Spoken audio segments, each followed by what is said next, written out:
crazy. About 5 minutes ago, you just passed off the decks to Sasha and John Digweed. Yeah. Like one of the first ever dedicated progressive underground festivals. How you feeling?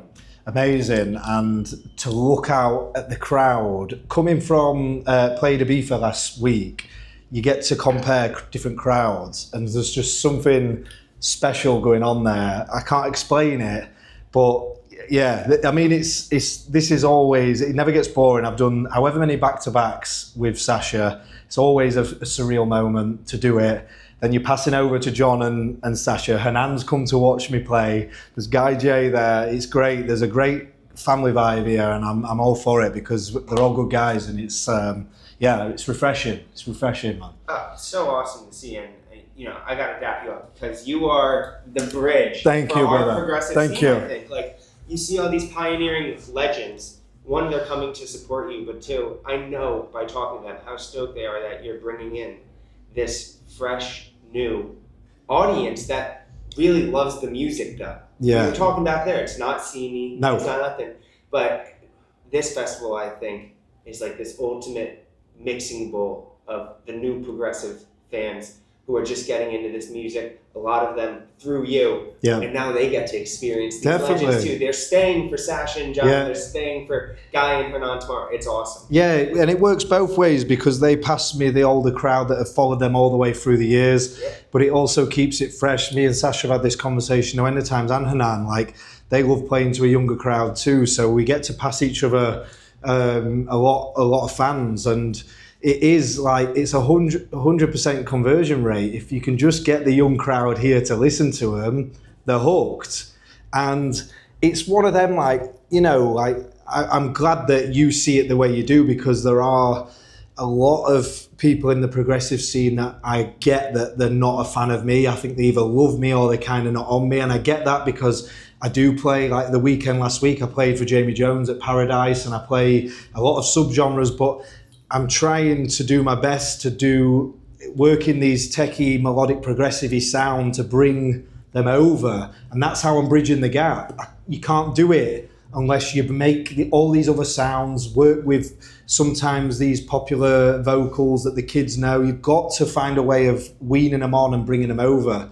And that's the way it's happening. So it's so good that I get Sasha and John's and Hernan's and all these guys' blessings, because it's amazing to see what is happening. It's I feel like it is having a positive impact. So yeah, thank you. I mean, man, you talk about these different subgenres that you play and bring to the table. To me, being a progressive DJ is not just playing what we know as the progressive Absolutely sound. not. Like, you're telling me Danny Howells is not a progressive DJ? He plays there you go. Like everything. Nothing's off. Same as Sasha. Like Sasha, it's me and Sasha, when we're back to back and we're playing these long sets, we're playing these wonky, techie tunes, and it's like, yeah, it's great to be able to be accepted in this world, because I get to go release on Crosstown Rebels, and then the next few weeks later I'm doing a collab with Hernan on Subbeat, and this for me is my perfect way of spreading my work, because being stuck in one pigeonhole and one genre scares me, because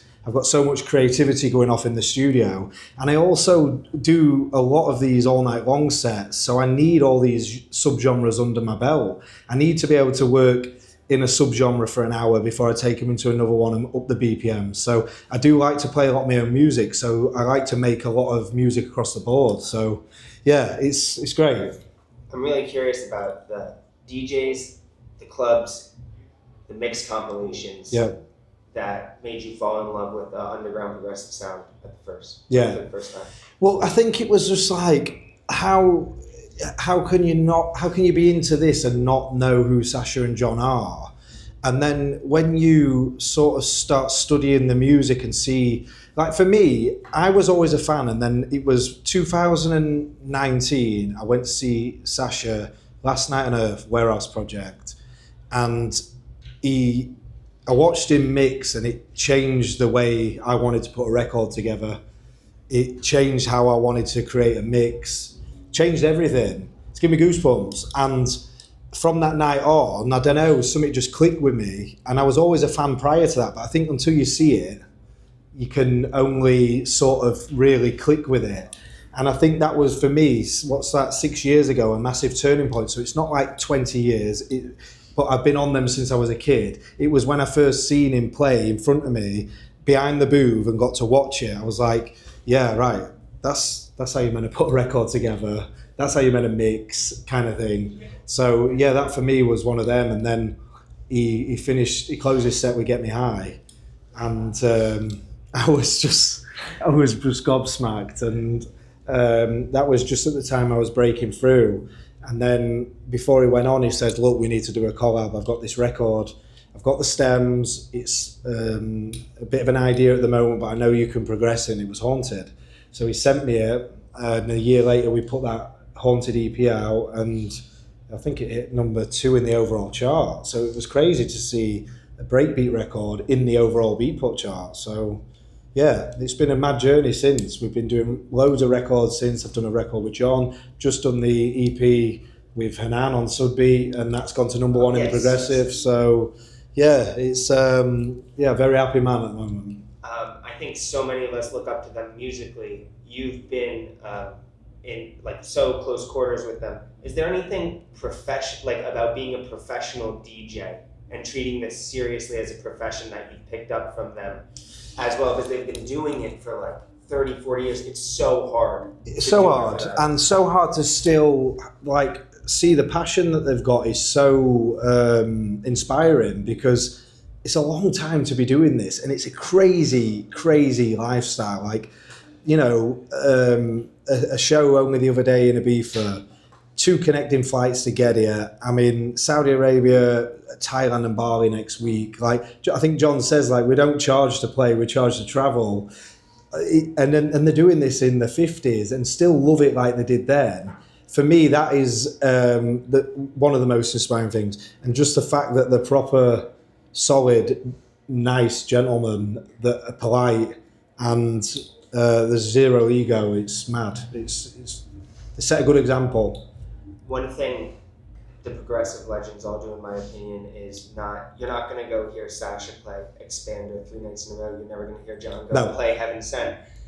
Has Shen allowed you to always keep an eye on the next generation of this progressive sound? Yeah, and that's what I'm trying to do. You know, I said that in a post a couple of years ago, and just little things like, for instance, Ben Eldin, I signed him, I booked him for the Progress Centre, for the Shen Progress Centre, and then I've seen he played for Sasha and John last week, the Progress Centre. A month before, he played for Macioplex, and that has all been the butterfly effect from me signing him, booking him, and that is a new sort of buzz for me in my career, to be able to pass the baton on to these other guys. James Organ, another one, 2 or 3 signings with Shen. Archie's another guy that I'm really pushing. I mean, the talent that Archie has got in the studio, he sings, writes lyrics, he's a great sound designer, he does it all. He needs to be heard and seen, and that's another one I'm pushing. We're working on an album for him on Shen at the moment, so yeah, looking forward to that. Just a few more questions here. One thing I love about your content is you kind of bring us behind the scenes to your production process. Yeah. To me, that looks like it starts with chord progression. Yeah, but I don't want to like infer. I'm just wondering how, when you're etching out ideas, how do you like to get the creative like juices flowing and get like an idea? Yeah, so like chords are often, if I'm building around a vocal, so I'll always try and find chords first. But if I'm working, like if I'm going in the studio with sort of no direction and I just want to have some fun, and this is how most of my records have been written lately. A lot of my records lately have been written when I'm in the house, just chilling, relaxing, and I decide to get the laptop out, and an hour of a great idea then gets fleshed and worked on in the studio. But they all seem to be starting in my house, because I've had to learn a new method of production, touring. Before I started touring, I did about 5 or 6 solid years of just production. Didn't even really think about being a DJ. I was just learning the art of production. And I treat it like work. It was like Monday to Friday. I'd turn up at the studio every time at a certain day, leave at a certain time. And that was the way I treated it. And then when I first started touring, it was really new to me. I was like, wow, how am I going to adapt? I can't sit in this comfortable studio, make tunes. So I had to really learn to flesh ideas make ideas in the hotel rooms, on the planes and stuff like that, and then get it back to my studio and flesh it out. But yeah, if I'm working with vocals, it often starts with like a nice chord progression. But generally speaking, I've got like 5 kicks now that years ago I used to spend loads of time wasting sessions saying, oh, the kick drum ain't right, searching for a kick. Now I've got like 5 or 6 go-to kicks that are suitable for whatever genre that I'm doing. And I start with, making a drum loop, creating a bass line, then fleshing it out with melodies and stuff like that. And that's how a lot of my stuff starts. And I would encourage a lot of producers to, I think you can recycle your projects and have that signature sound as long as you're not being lazy with it. I do think that certain things you can get at least 3 or 4 records out of him from using your signature sounds, and people want to hear, oh, that's a Franky Wah record I can hear from the clap or whatever, do you know? So it is about having that cohesive sound, recycling sounds, maybe working in using a similar sound in a different key and stuff like that. I do a lot of that, and you get that cohesive sound that way. Yeah, I mean, last question is, I think there's a stereotype for electronic music producers that they sit in a dark room staring at a computer for 12 hours a day, eating biscuits, and that's about it. Why does having to have your health, or how does having health and fitness kind of in line for you fuel productivity and creativity in your musical career? For me, if I'm not in the gym doing what I want to do, the ideas don't come. It's as simple as that. And I don't know, for me it's the gym, some people it might be a round of golf, whatever it is, reading a book, I don't know what it is, but find whatever it is for your creativity, because you cannot force it. And I've sat there for hours and gone, you may as well close your laptop, it ain't going to happen. But I can close my laptop, go to the gym, come back, and the idea's there. So for me it's the gym and boxing and things like that. It's something that I've been around all my life, and it gets harder as the summer goes on to get in the gym, keep a routine going, because you're jet lagged and you're here everywhere. But just you can do it the best you can on the move. I've got some bands that I do in the room. Do you know, that's the best I've got at the moment. I haven't really been in the gym. Mind you, this hotel that I'm in now has got a really good gym. I'm going to train tomorrow. But yeah, you've just got to make do. And something that I've learned recently as well is like this year, after the last 2 years, the residency, 16-week residency, party every week, then 3 or 4 gigs in between that and flying back to your party. This year, I wanted to really focus on writing a lot more music that's going to fuel this year and next year. So you'll probably see a busier tour schedule next year, because I'll be sat on the music that I made this year. And I was working on that live show, so I had to take time off it took me 3 months to rehearse that live show in London. So you can't do all that in between a busy schedule of touring. And I think it's very important to make sure that you're just taking the shows that you're really, really motivated to do. You've got to turn up there, give it your 100%. You can't turn up tired, and it's not the fans' fault if you're tired.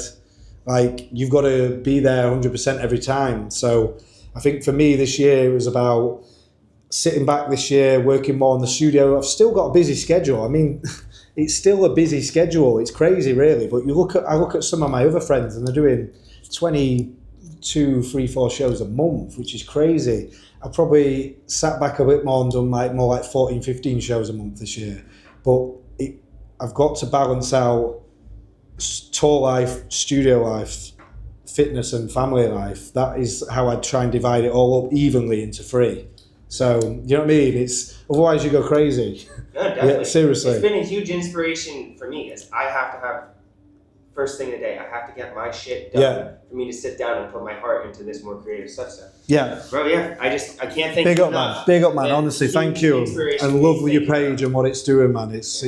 It's brilliant and so informative. I'm learning things from it all the time. So, yeah, thank you. Yeah, big up, bro.